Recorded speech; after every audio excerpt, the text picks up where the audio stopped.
see, let's pray first. I thank you for the blessing. Thank you, Lord, for the blessing.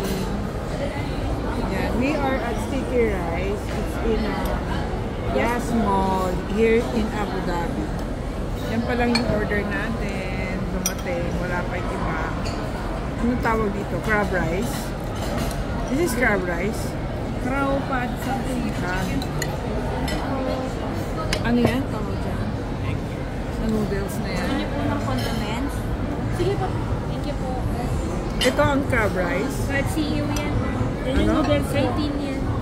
Anong Noodles pangalan to. niya? Pad CEO. Pad siyo. Yan is, ano yung noodles? Sabaw yan, hindi po. Ito po, may patis po dyan, may vinegar, may spicy din po. Thank you so much. Dito ko na lang. Ano yan? Pad si? Iyo. Pad siyo. Ano yung pangalan ng noodles? Hindi namin maalala. May mamaya tignan natin sa menu. Wala nang sabaw. Kakaiba. Ay, sa bagay, kompleto na pala Pakunti lang tayo. yung sabaw. Okay lang. Tapos na. May dimsum pa, dagdagan ko na.